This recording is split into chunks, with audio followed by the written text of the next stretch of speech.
evening, visitors. Welcome to the Australian War Memorial's Last Post ceremony. My name is Sharon Bown, and joining us today from the Royal Australian Navy is Lieutenant Francis Beaumont. We welcome the veterans who have served, those that are still serving, and the families that love and support them. We acknowledge the members of RSL and Services Clubs Association, RSL Victoria and RSL Queensland, who are watching the broadcast of this ceremony across Australia. During the ceremony, wreaths will be laid at the base of the Pool of Reflection by visitors and by students on behalf of the following schools. From Queensland, St Joseph's School, Bracken Ridge.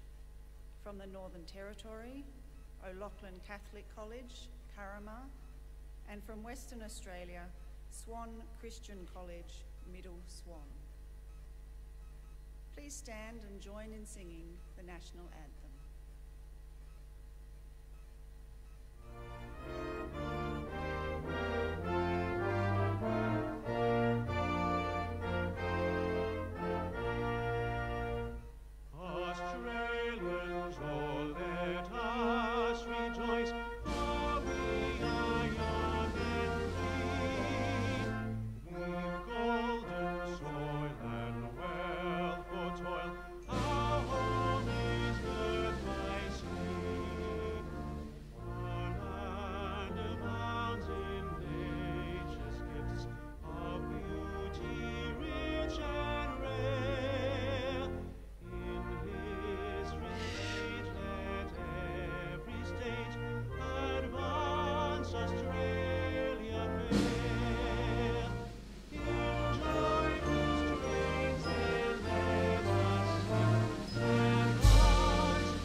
Boys and girls, please be seated.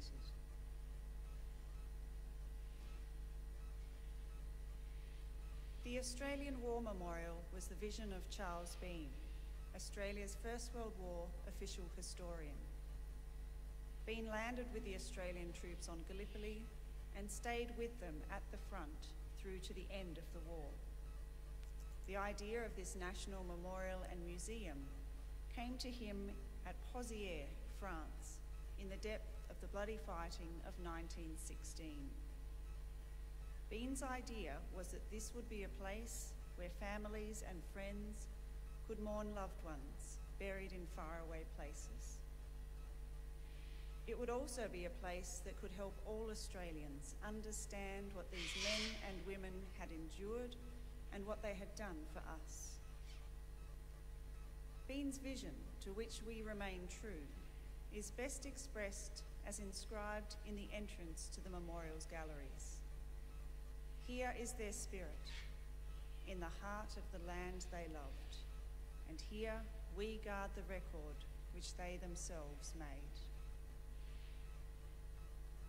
Tonight we will read the story behind just one of those on the Roll of Honour, which lists the names of more than 102,000 men and women who have given their lives for us in war and operations for more than a century. But first, we present a lament, Flowers of the Forest. Wreaths or floral tributes will now be laid at the base of the Pool of Reflection.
Today we pay tribute to Lance Corporal John Hill, who died on active service during the Second World War. A member of the Wardandi Nation, John Hill was born on the 1st of January 1912 in Fremantle, Western Australia, to Arthur and Margaret Hill. The eldest of 9 children, John was followed by Roy, Dorothy, Harold, Edith, Margaret, Isabel, Marjorie and Arthur. Growing up in a weatherboard cottage named Snake Gully in the small seaside town of Busselton, John and his brothers spent what spare time they could going fishing with their father.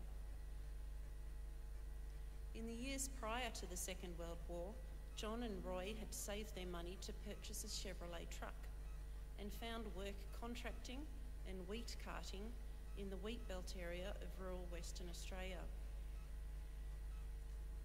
At the outbreak of war, John, Roy and Harold volunteered to serve their nation. John Hill enlisted in the 2nd Australian Imperial Force on the 23rd of October 1940. Harold enlisted in the Royal Australian Navy and Roy enlisted in the Royal Australian Air Force.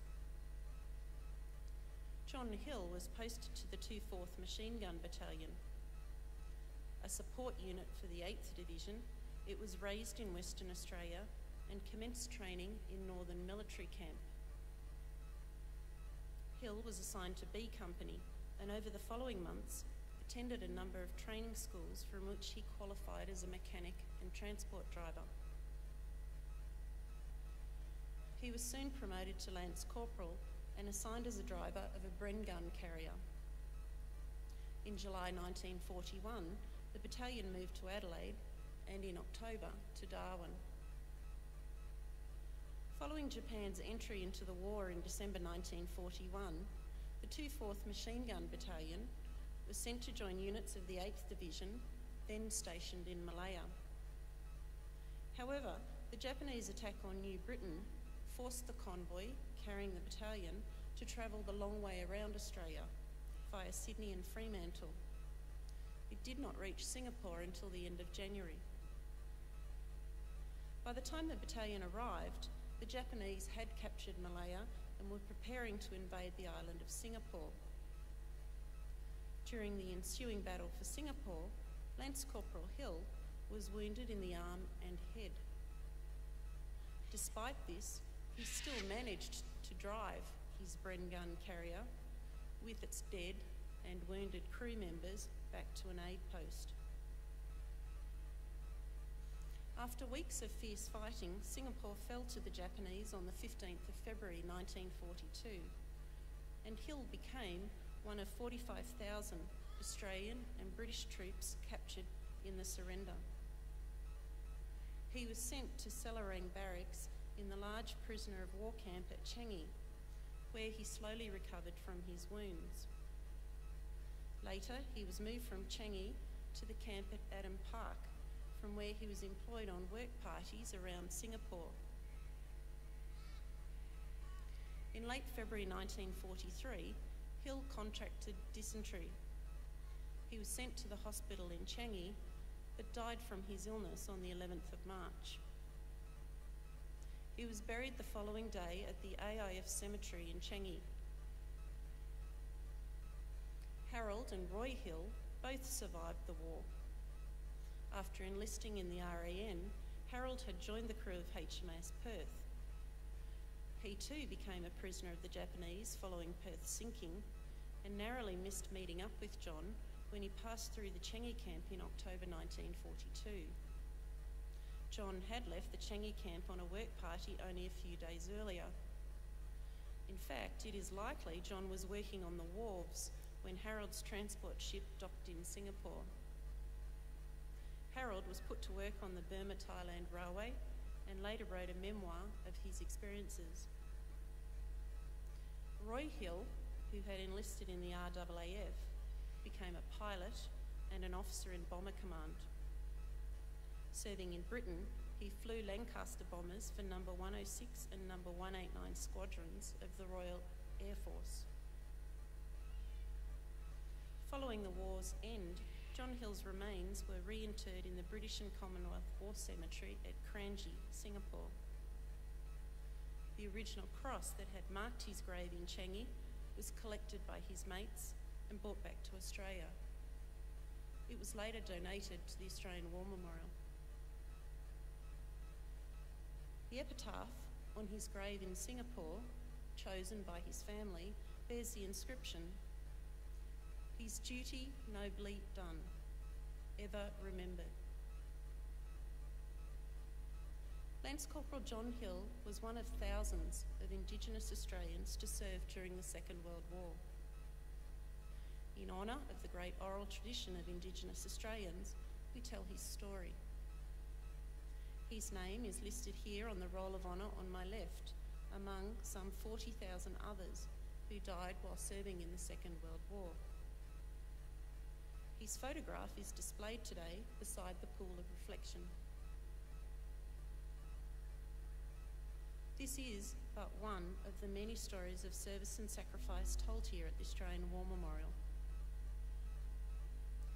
We now remember Lance Corporal John Hill, who gave his life for us, for our freedoms, and in the hope of a better world.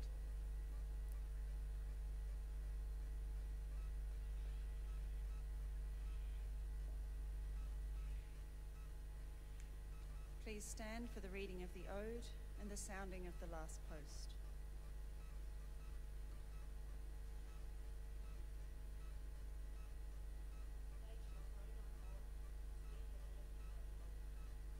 Age shall not weary them, nor the years condemn. At the going down of the sun and in the morning, we will remember them. We will remember them.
Lest we forget. Lest we forget.